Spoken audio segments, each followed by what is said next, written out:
Well, hello everyone. We have an exciting conversation with Annie today, and Annie is exploring Tantra on a deep level. She's part of my apprenticeship group, apprenticeship community, and I'm really excited to dive into details and explore what was your experience, any discovering Tantra, becoming Tantrika, how it, served you in your life and your relationships and everything that, you want to share about that. So I'm really excited to talk to you. There's so much. There's so much. I can wait. Let's dive into it. I'm ready. All right.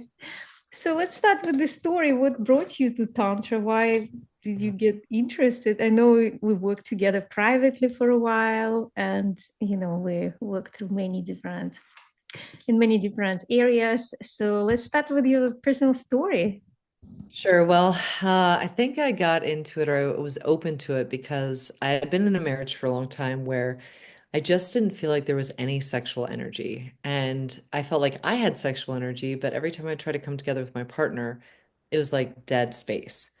And so I always thought I was the problem. I'm like, oh my God, I have to learn something more. I have to do something more. I have to do something better. Maybe that's why, he doesn't want to be sexual or intimate with me. And I initially started learning more with you because I was like, I want to resolve something in me that's causing me not to attract sexual partners that are of my caliber or that are what I want in my life. And so it was really after my divorce being very purposeful and trying to find how do I evolve sexually and how do I make sure that I know who I am sexually so I can be in a really great relationship at some point. That's where it all started. Yes, it's interesting because that's where, sometimes we think, oh, it's us women, we need to fix ourselves because something is wrong with us. So we don't attract the right people or the right man. We should learn more how to be more magnetic. And there's so much about women working on themselves and changing themselves. But when we dive into this work, it's like, oh, it's my relationship with my body, it's my relationship with my life force energy. And it starts within, and this is when everything opens up. Uh, Very and true. and then everything else is secondary, right? And also there is this kind of patriarchal thread in terms of like, oh, women need to do it for men, and women need to please men. We need to have this There's a lot of conditioning, production. a lot of conditioning. Yeah. Right.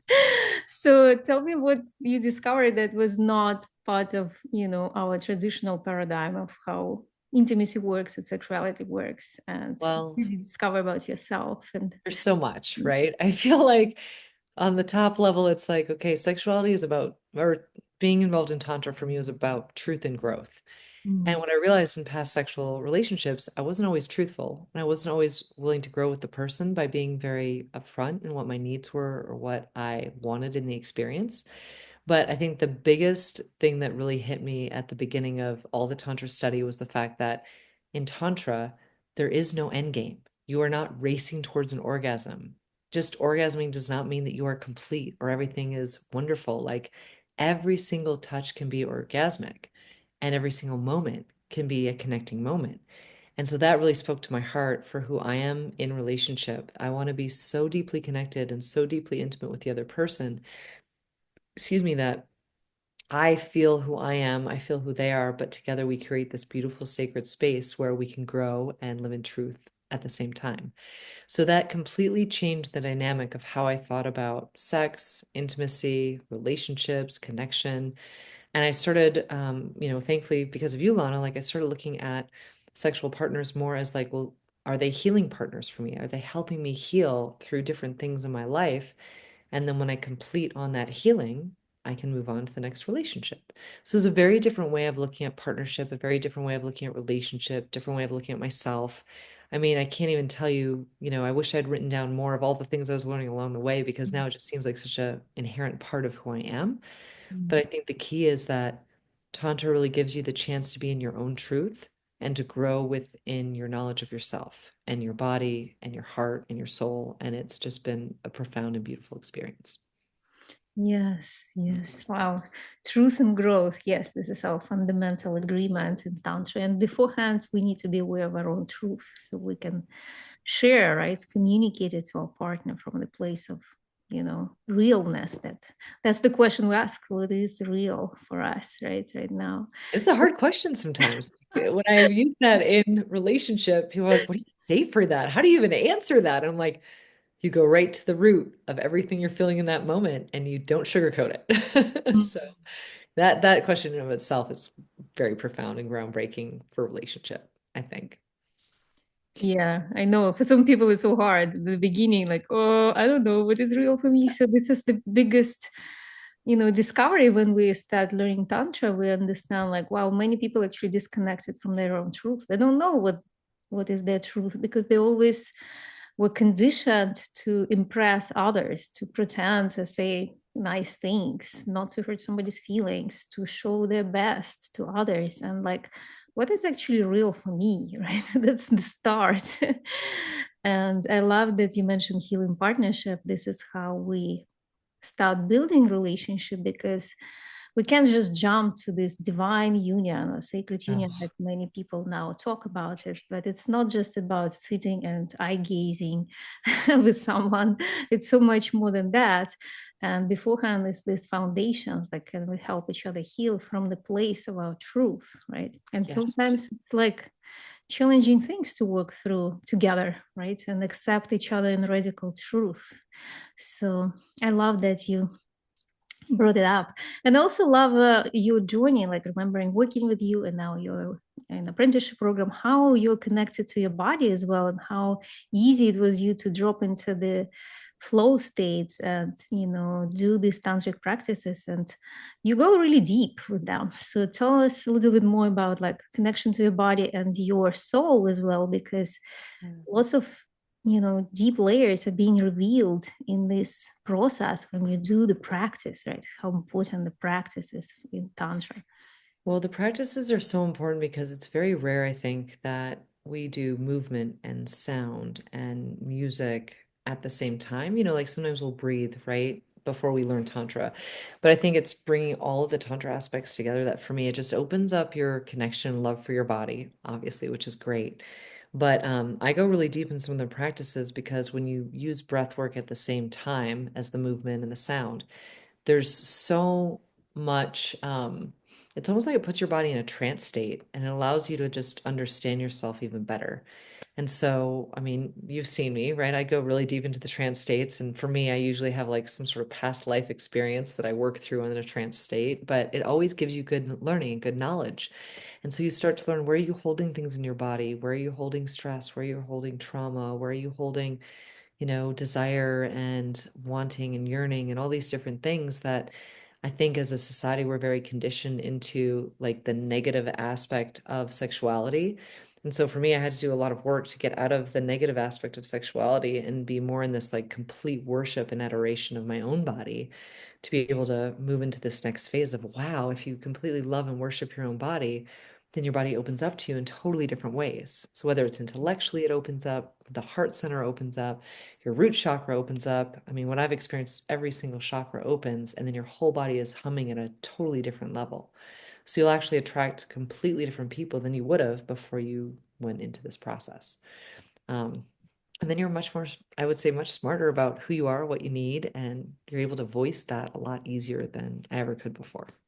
So it Mm, builds a confidence in you to know, like, oh, this is how my body feels. This is what my body wants. Okay, I can live through that and be more clear with others. mm.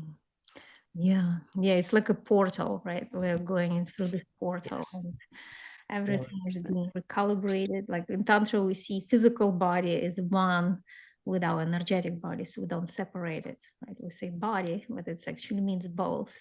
So Mhm. go into this portal, like of energetics, like working with energy, matter to energy relationship, like all these things show up that we couldn't imagine before because most people get so stuck in their heads, right? They don't work with full body energetics, right?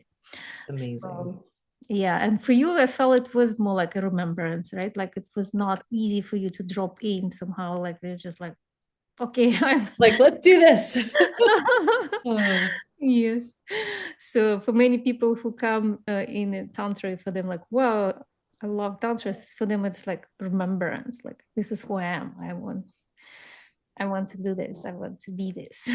And it's so beautiful. I mean, it just makes you feel like the goddess, I think, as a woman, the goddess that you are. And it just helps you be much more confident in yourself sexually as well, right? And I Mm. think for many of us women in this world, like we go through a lot, right? There can be rapes, there can be sexual assaults, there can be all these things that take us away from ourselves. But I feel like Tantra really brings you back to yourself and what your desires are, and it really syncs you up to something higher, which is beautiful. Yeah. Yeah. All right. And now you at Tantrika yourself, and you decided to join my apprenticeship program, Ascension of Intimacy apprenticeship program. So tell us a little bit about your decision to join apprenticeship program, and how do you see yourself like embodying Tantra, bringing Tantra in the world? It's also like creating your own like tantric lifestyle, your own tantric signature. So what is your personal path with like becoming tantrika? Originally I joined the program because I just wanted to make sure I was held accountable to keep doing my practices.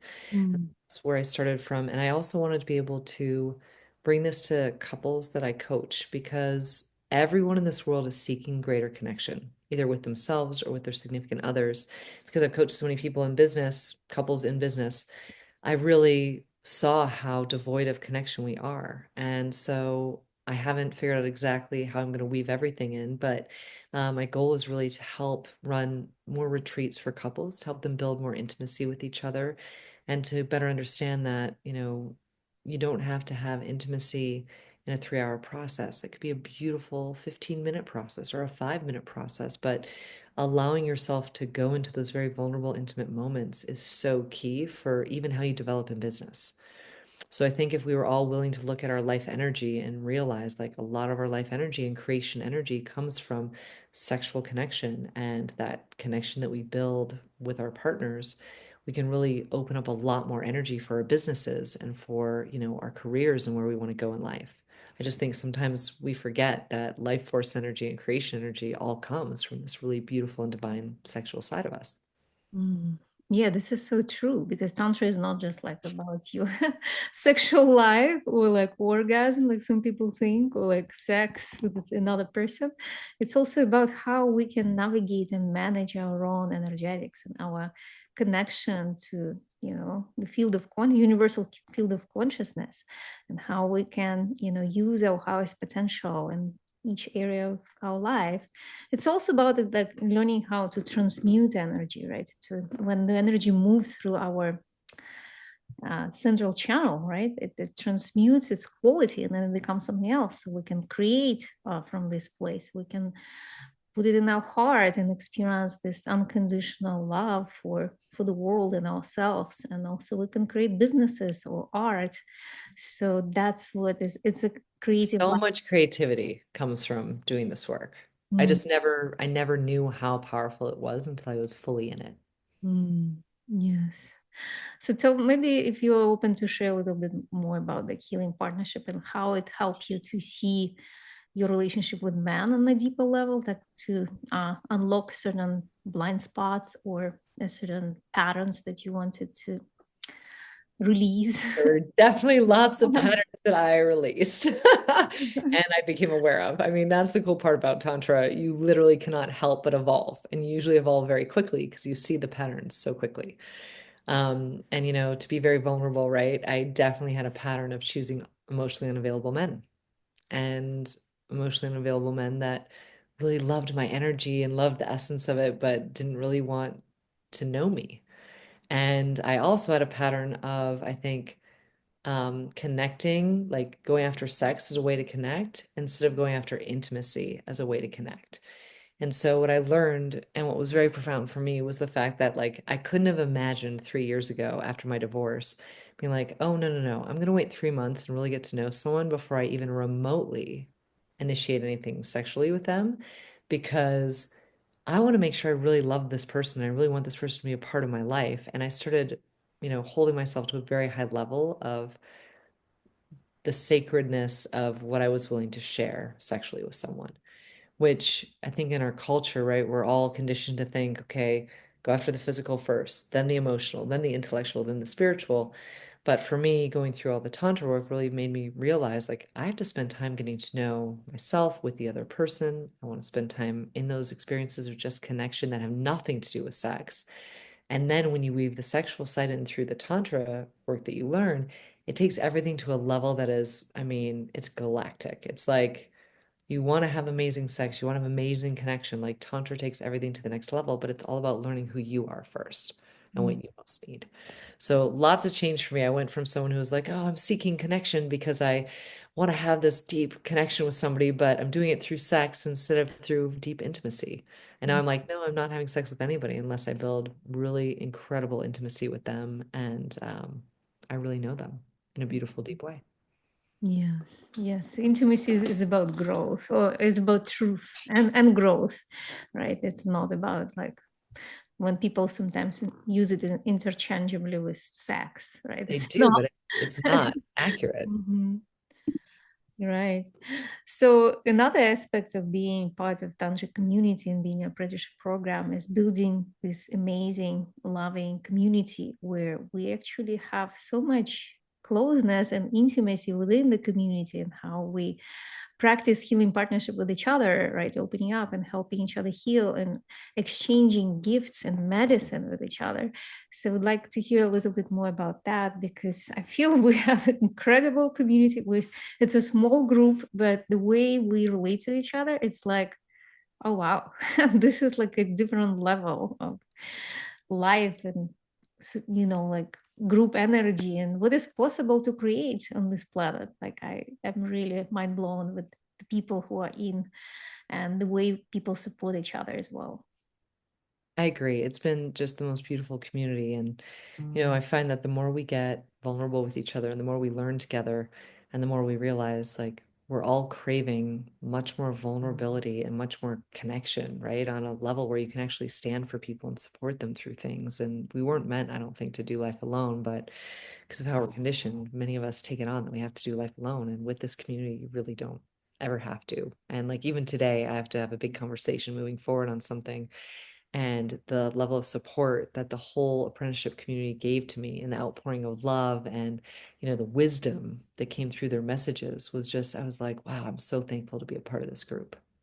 Mhm. Yes, being seen on such a deep, vulnerable level and not trying to like playing cool or like stoic, right? Like the old approach to like we have to be like stoic, we have to like don't overshare, don't like no, it's all welcome and we're all giving and receiving from the heart, right? If Yeah. somebody is like not available or the energy level is low or they feel overwhelmed, they can say that like coming from that deep truth. Of course, we honor people where they are and we ask each other, what are you available for? What Yeah. is the truth and asking and receiving what we need, but then it weaves in such a beautiful way that it actually works because nobody is being pressured to give, right? No.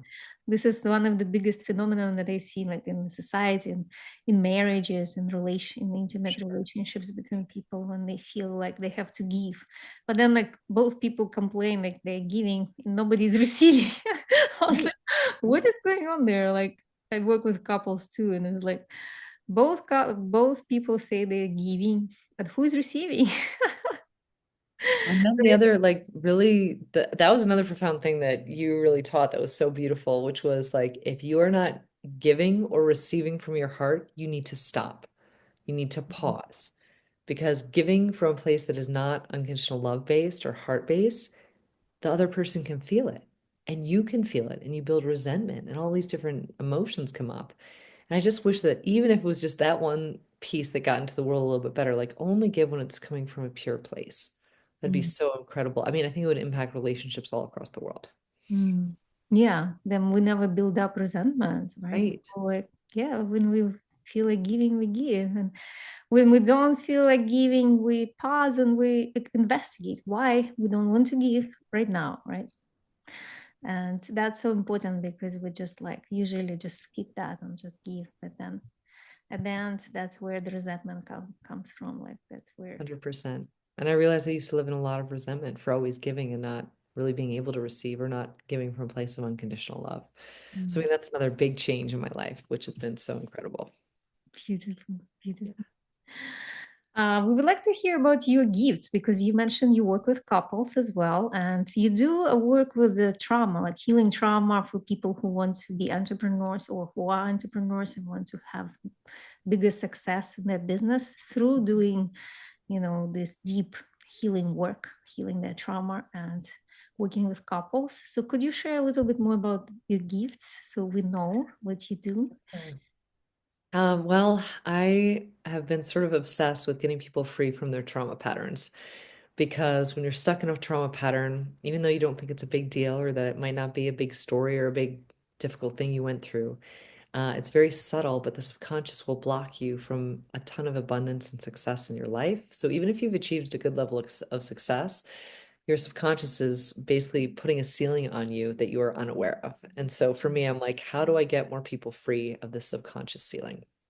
And Mm, so I found that over, excuse me, the past 15 years of doing it, most people, number one, can't even see what the pattern is because our subconscious hides it in 11 million data points of our mind. And our conscious thought only has 40 data points a second versus the 11 million of the subconscious. So what mm, I'm really good at is seeing the pattern really quickly of where the subconscious is blocking someone and reframing it and rewiring it in their brain so that they can move forward in their life and hopefully make more money and impact more people and just be more in their calling. And so, whether it's somebody who's just started a business who's like, I don't know if I'm doing the right thing, to somebody who literally has made millions and millions in business, they're like, I still feel like I'm not at my full potential. I love blowing their minds around what they haven't been able to see yet in their life so they can step into the next level. that's incredible. So you basically give them this mirror that something they don't see about themselves. And are they usually receiving it well? You know what's really cool is that because of the way I walk them through the process, they see it before I say it. And so Mm, they'll be like, oh my God, I've been doing this my whole life. And I'm like, mm, yes, you have. And it's been the same story over and over again, just in different contexts. Do you want to get mhm, out of that story and do something different? And mm, most people will be like, oh my God, yes, how do I do it? How do I get out of this? So there's not only the discovery of whatever that pattern is, but then the action plan that rewires you on the conscious and the subconscious side and neurochemically, if you so choose, so that you don't have to go down the same neural pathways that got you to that state. mm. That's We're such. basically all just living out our 7-year-old trauma pattern So you go all the way to their childhood, basically, with all the it. way. These are the roots of this, of this Get to the pattern. root, because if you don't get to the root, you're just talking about a bunch of different spider web aspects of it. But if you go to the center of that web, Mhm. everything is very easy, much easier to shift. Yeah, yeah. And I do find it very tantric, right? Because when you go to the truth, like, what is the truth? Where is this, the roots of this? And how do we see that? And how do we shift that? If you give guidance and that provide these pathways, for people to go there and hold their hands and show them and It's keep very them similar to accountable, Tantra. No, I right? just think I've been doing it mentally, right? And Tantra does it through the body. Mm-hmm. Yeah, yeah. It just enhances the experience, right? When we can do it in the mind and in the body. Yes, on both levels. That becomes even more powerful because So powerful. the body is here. There's so much is stored in the body as well. Right. Yes. Well, wow, this is very beautiful conversation. I really enjoyed, going deeper into your story. Anything else you want to share about your work, tantra related? Well, People can find you. I would say for people that are thinking about it, like if you're on the edge and you're like, I don't know if I should do this or not do this, the key here is you can learn a lot from reading books, but until you're in the actual process with a coach that's like facilitating for you, it doesn't take you to the same level. And Mm, so that was why for me, like I could read all the books on Tantra I wanted to, but until I worked with Lana, I didn't really understand how it all comes together. And that's been one of the most beautiful learning experiences of my life. So I'm very, very thankful. thank you. Yeah, Okay. we're creating like energetic field together. Like we are energetic beings together. We're souls, we're bodies, right? We're minds, and nothing can replace that. Because I see some people start to be afraid to be replaced with Chat GPT because actually my clients do use it, but it's just a mirror for where are you at? So it will be just mirroring what you know, right? And like organizing your thoughts, just like the mirroring from basically the web. Well, I've had some of my clients do the same thing when they're like, "Hey, I asked ChatGPT like about my trauma pattern, right?" And it always makes me laugh because ChatGPT, when you ask it about your trauma pattern, it almost gives everybody very similar trauma patterns, right?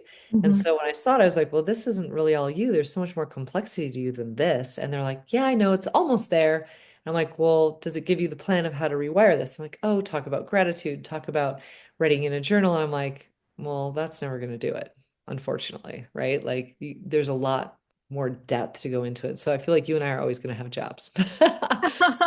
Definitely. ChatGPT won't cut us out, which is great. Right. It can tell you how it feels to be in your field, right? It's like pick Right. up the energetics. That's right. But it can be, I It's allow useful. It's a tool. everyone to use it. Like It's a go tool. ahead and use it, Great. but then we can come back in this space and we can see what is there, right? Yeah. All right. Thank you so much for this Oh, conversation. you're so welcome. Thanks for having me. I loved it.